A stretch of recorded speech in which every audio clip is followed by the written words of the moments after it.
Conformément à l'article 39 du règlement intérieur provisoire du Conseil, j'invite M. Karim Khan, procureur de la Cour pénale internationale, à participer à notre séance. Il en est ainsi décidé. Le Conseil de sécurité va maintenant entamer l'examen du point 2 inscrit à son ordre du jour. Et je donne la parole au procureur Karim Khan. Monsieur le Président, tout d'abord, merci de cette possibilité qui m'est donnée de faire un exposé au Conseil de sécurité.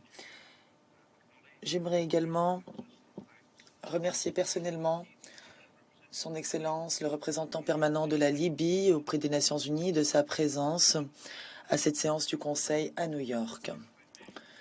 Si vous me le permettez, j'aimerais présenter mes plus sincères condoléances aux familles libyennes ainsi qu'aux communautés touchées par les inondations dévastatrices à Derna et dans d'autres régions de la Libye en septembre dernier.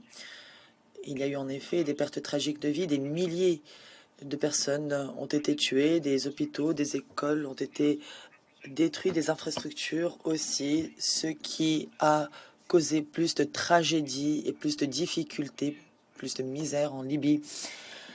J'aimerais donc exprimer toute ma solidarité et celle de mon bureau. Nous sommes aux côtés du peuple libyen et des autorités libyennes dans cette période. Mesdames et messieurs, 18 mois se sont écoulés depuis le 23e rapport présenté par mon bureau sur la situation en Libye. Un plan d'action renouvelé y avait été présenté, une stratégie complètement nouvelle afin de répondre enfin aux aspirations légitimes et aux espoirs des populations en Libye, des rescapés. Plusieurs situations ont été passées en revue par mon bureau. Une approche dynamique et ciblée en matière d'enquête a été adoptée afin de tirer parti pleinement de la coopération avec toutes les parties prenantes et afin de mesurer les progrès à l'aune d'objectifs clairs. Je me réjouis de pouvoir vous confirmer encore une fois aujourd'hui que nous avons enregistré des progrès considérables dans la mise en œuvre du plan stratégique dans les 6 derniers mois. Comme indiqué dans mon rapport, des mesures clés ont été adoptées en vue de la réalisation des objectifs et des cibles énoncés il y a 18 mois dans le plan d'action. J'aimerais vous donner un exemple. Nous avons continué d'accélérer les activités d'investigation de l'équipe au cours de la période à l'examen. 15 missions dans 3 régions ont pu recueillir plus de 4000 éléments de preuve. Des vidéos, des audios, des criminalistiques, des images satellitaires et des entretiens avec des témoins, entre autres. Et je me réjouis de dire que nous atteignons les critères établis dans le cadre des lignes d'enquête énoncées il y a 18 mois. Des progrès particuliers ont été réalisés pour ce qui est des crimes liés à la période 2014-2020. Ces lignes d'enquête à l'encontre de suspects clés ont été achevées avec succès. Nous approchons de la phase au cours de laquelle les activités d'investigation en lien avec ces lignes d'enquête détaillées dans mes rapports précédents peuvent être considérées comme achevées. Des progrès positifs ont été enregistrés également sur les lignes d'enquête concernant les lieux de détention et pour ce qui est des enquêtes relatives aux crimes contre les migrants. Nous avons également approfondi les enquêtes en lien avec les associations de victimes et les représentants de la société civile portant sur la situation en Libye. Et dans ces objectifs, dans la réalisation de ces objectifs, la présence de mon bureau dans la région a été très utile. En effet, la présence régionale est absolument indispensable pour que les enquêtes soient efficaces et pour que notre mandat soit mis en œuvre rapidement. Cette coopération accrue a permis d'accélérer les enquêtes en donnant accès à des éléments de preuve clés et à des témoins potentiels. Dans le cadre de ces efforts, en juillet de cette année, mon bureau a également tenu une formation sur plusieurs jours, rassemblant plusieurs associations et organisations de la société civile afin de discuter de l'application des lignes directrices applicables aux organisations de la société civile. Lignes directrices que nous avons élaborées avec les autorités afin d'associer toutes les parties prenantes aux enquêtes sur les crimes relevant de notre compétence.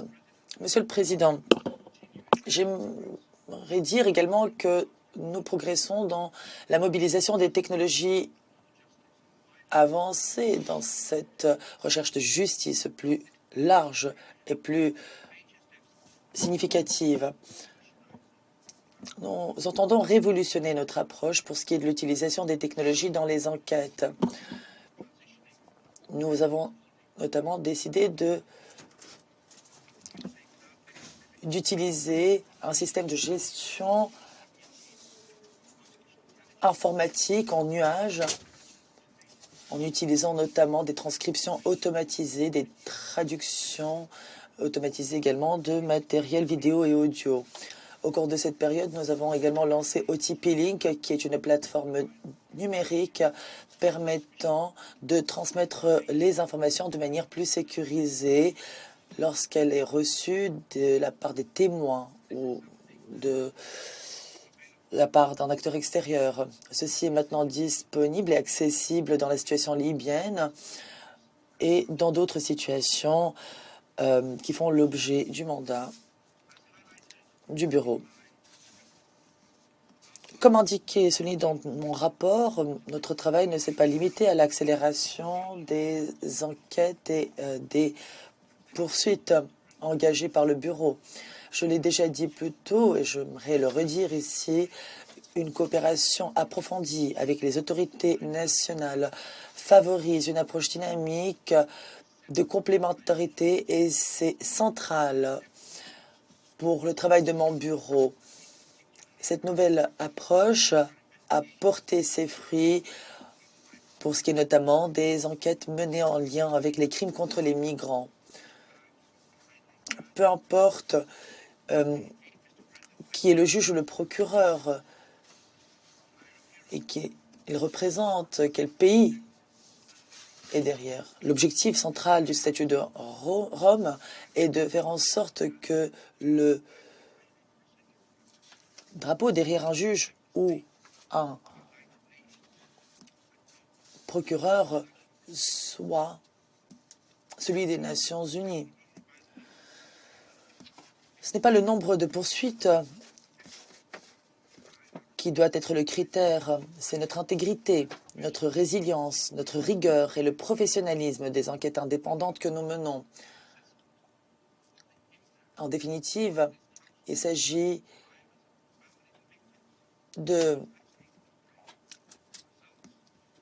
d'intégrer les résultats que nous avons obtenus.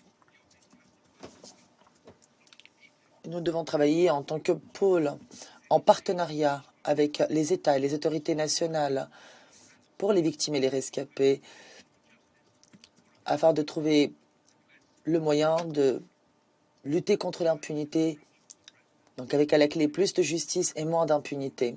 Ces 6 derniers mois, donc mon bureau a continué de travailler en étroite coopération avec l'équipe conjointe d'enquête qui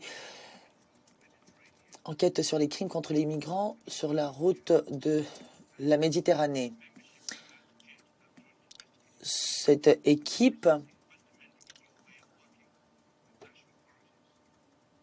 incarne une nouvelle façon de travailler avec les autorités. En effet, les 6 derniers mois, plusieurs missions d'enquête ont été menées Des réunions d'information hebdomadaires ont été organisées avec les partenaires clés. Et nous avons également décidé d'accélérer l'action collective. Une réunion d'experts de l'équipe s'est tenue le mois dernier, fin octobre, afin de partager des informations et de préparer la réunion qui se tiendra le mois prochain. Grâce à ce travail collectif, le bureau a pu apporter un appui concret aux enquêtes en cours, aux poursuites également, en lien avec les principaux suspects de traite des personnes en Italie et aux Pays-Bas. Comme indiqué dans mon rapport également, notre coopération avec les autorités libyennes est également au cœur de notre stratégie dans cette situation. Lors de la dernière période à l'examen, mon bureau a rencontré quelques difficultés en matière de coopération. En dépit d'efforts considérables, nous n'avons pas pu obtenir des visas pour dépêcher des missions opérationnelles sur le terrain, missions qui auraient permis d'accélérer notre coopération dans le domaine de la criminalistique et qui auraient permis de renforcer notre présence à Tripoli notamment. Mais il y a eu tout de même des améliorations visibles. Il me semble important d'en informer le Conseil, surtout depuis l'arrivée de son Excellence, l'ambassadeur Zéad Daguim à La Haye. Conformément aux instructions transmises à M. Daguim, à son Excellence, par le président du Conseil présidentiel, M. Mohamed El-Menfi, l'ambassade a confirmé sa volonté de coopérer pleinement avec le bureau. Ce matin, même, j'ai reçu mon visa pour la Libye et ceux de membres de mon bureau, ce qui me permettra de faire mon prochain compte-rendu sur la Libye depuis le territoire libyen, si Dieu le veut. J'aimerais également confirmer au Conseil que cette coopération constituera une base solide pour que nous puissions faire un rapport sur les progrès enregistrés au cours de la période suivante. Monsieur le Président, ces 6 derniers mois, grâce à notre partenariat avec les communautés concernées, les autorités nationales et nos partenaires internationaux, nous avons continué de travailler sur la situation en Libye de manière positive et nous en voyons aujourd'hui les résultats. J'aimerais souligner que ce progrès ne peut pas être considéré comme acquis. Les contraintes financières auxquelles se heurte mon bureau sont bien réelles, elles sont profondes et elles exercent une pression importante sur notre capacité à nous acquitter de notre mandat dans toutes les situations qui dépendent de ce mandat. Nous avons néanmoins reçu un soutien extra-budgétaire précieux qui a bénéficié à notre travail, notamment pour avoir des experts nationaux spécialisés en crimes sexuels et fondés sur le genre. Et cela nous a permis également d'appuyer les réformes technologiques en cours. Toutefois, ces contributions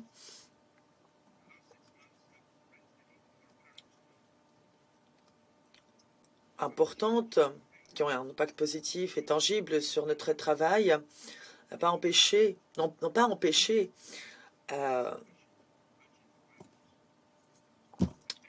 m'ont pas empêché de tirer la conclusion suivante, à savoir que nous continuons de rencontrer des difficultés fondamentales en raison d'un budget insuffisant alloué à mon bureau. C'était évident ces 6 derniers mois.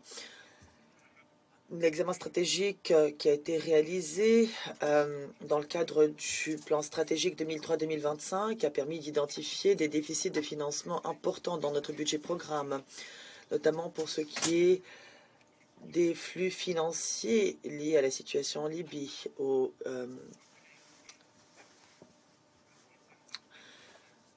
si Dieu le veut, en décembre à New York, lors de l'Assemblée des États parties et de la CPI, j'entends appeler à tous les États parties à la CPI afin que leur engagement se poursuive, un engagement de principe et constant qui devrait nous permettre de bénéficier de ressources de base supplémentaires pour nous acquitter de notre mandat, enfin nous occuper de la situation en Libye et des autres situations également, car les vies humaines se valent toutes à égalité, évidemment. Mesdames et messieurs, Excellences, dans mon premier exposé en tant que procureur, j'avais souligné que pour les rescapés, les familles touchées, pour ceux qui cherchent leurs proches, ceux qui sont en deuil, à la suite du décès de leurs proches, il fallait donner une vision claire concernant l'objectif collectif qui est le nôtre, conformément au mandat qui nous a été conféré à la suite de l'adoption de la résolution 1970. Je l'avais dit clairement au Conseil lors de mon premier exposé, par exemple sur la situation au Liban, au Soudan, pardon, et ou à la Libye. Les renvois ne peuvent pas être indéfinis. Dans le cadre de la nouvelle stratégie d'enquête que j'ai évoquée tout à l'heure, je me suis efforcé de rendre les choses plus claires pour ce qui est de notre travail. Et bien que je ne sois pas totalement libre quant à ce que je peux dire en public en raison des responsabilités en matière de confidentialité et conformément aux ordonnances de la Cour, je peux vous dire que les résultats de cette nouvelle approche stratégique sont notables et clairement visibles. Nous allons faire fond sur cet élan et je pense dans ce contexte qu'il est crucial que le Bureau travaille de manière active avec le Conseil, avec le gouvernement libyen et bien sûr avec les rescapés pour ouvrir la voie à l'achèvement de nos activités d'enquête avec succès. La base juridique sur laquelle s'appuie mon bureau pour enquêter sur les crimes liés à ce renvoi, la base juridique qui sous-tend notre stratégie d'enquête est claire, mais cela ne nous empêche pas de tracer la voie d'une action claire pour nous acquitter du mandat qui nous a été confié par le Conseil dans la résolution 1970 en 2011, dans la mesure où les circonstances sur le terrain le permettent. Il est essentiel, en effet, selon moi, de renforcer la confiance, les relations de confiance qui nous lient, pour que nous puissions arriver à cette étape et que nous acquittions de nos responsabilités le plus efficacement possible. Mais pour cela, il faudra coopérer avec les autorités nationales sur une base de complémentarité. Il faut en outre continuer de renforcer la capacité du bureau à enquêter sur ces questions et à poursuivre ceux qui font l'objet de mandats d'arrêt publics ou non publics devant la CPI. Comme je l'en ai dit dans mon rapport, j'entends, si Dieu le veut, travailler dans les 6 mois à venir avec les principales parties prenantes afin de préparer un plan d'achèvement des activités du bureau conformément à la résolution 1970. J'espère que nous serons en mesure de terminer les activités d'enquête en lien avec les principaux axes d'enquête que j'ai détaillés plus tôt.